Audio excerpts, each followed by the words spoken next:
Hi guys, it's Tom from latestdeals.co.uk and today we're talking about credit cards, specifically what is a credit card and what is credit card debt. So how does a credit card work? Well, let's say you're a student about to go to university and you want to get a student credit card.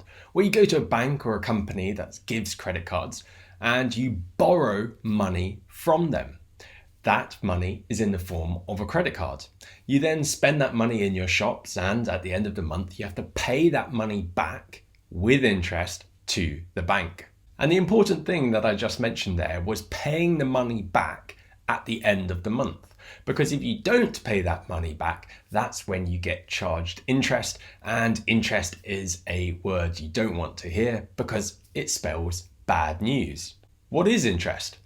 Well, when you go to a coffee shop and you buy a coffee, you pay, let's say, £2. It's a fixed fee. £2, here's your coffee. When you borrow money, you also have to pay money, but that charge is variable. It's a percentage. So for example, 2%. 2% of your debt. So let's say you borrow £100 and it gets to the end of the month and you haven't paid it back. They might charge you 2%. So what's 2% of £100? £2. So now that gets added to your debt and it becomes £102.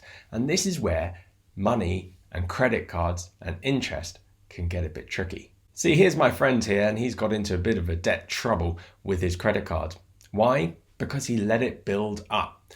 So this is what happens. You borrow some money on your credit card and you fail to pay it back. You get charged interest and that interest gets put onto your credit card as debt. Now, I said 2% earlier because it was a nice, easy number, but the fact is it's usually a lot higher. It could be 20% or more. So let's use the same example. You've borrowed £100. It's gotten to the end of the year now, let's say, and you're charged 20%.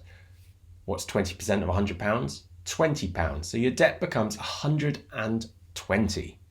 Let's say you continue not to pay it back for whatever reason. The next year you're charged another 20%. But it's the 20% on your debt. So it's now 20% of 120. That means your debt now grows to 144. It keeps growing.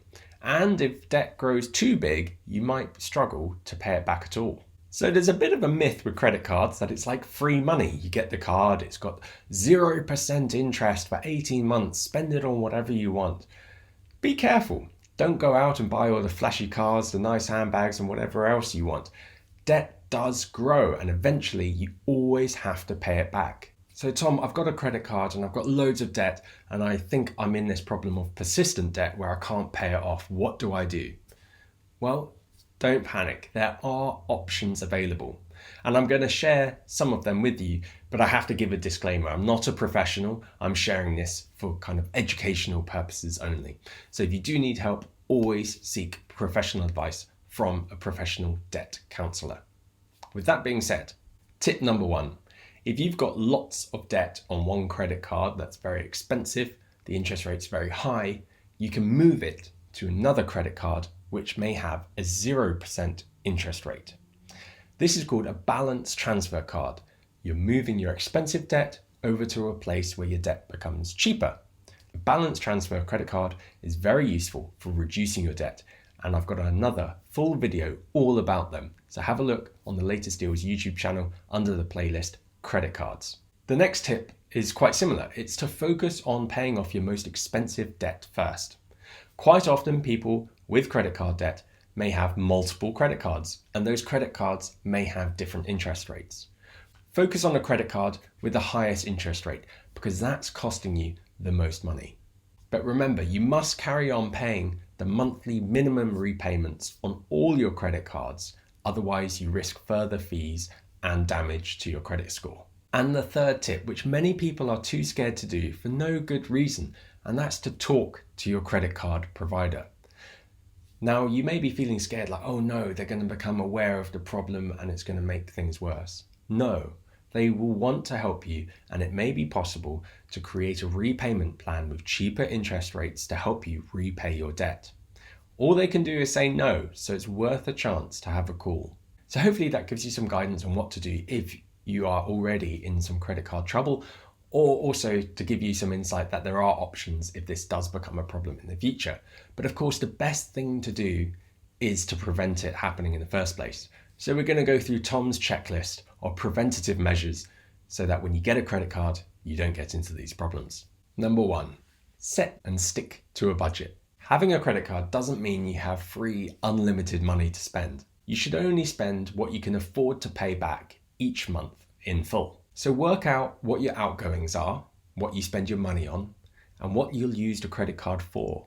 The second tip, and for me personally, this is the most important thing you should do, is to set up a direct debit from your bank account to your credit card provider so that it automatically pays your bill in full every month.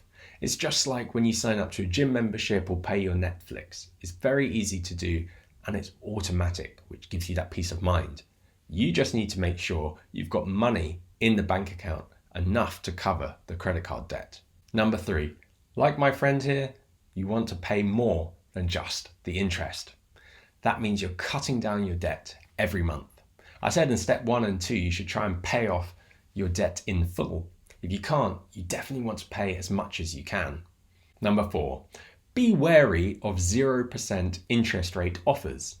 Some credit cards will come with 0% interest rate for a set period of time. This is a great way to borrow without paying interest, but after that period ends, high interest fees then occur. This is why you should always pay off your debt in full every month so that you don't have any when these introductory period offers end. Number 5, don't have too many credit cards. The more credit cards you have, the more chance you have of getting into debt. It's easy to overspend if you've got thousands of pounds of unspent credit at your fingertips with 0% interest and all the rest of it. So keep things simple for yourself.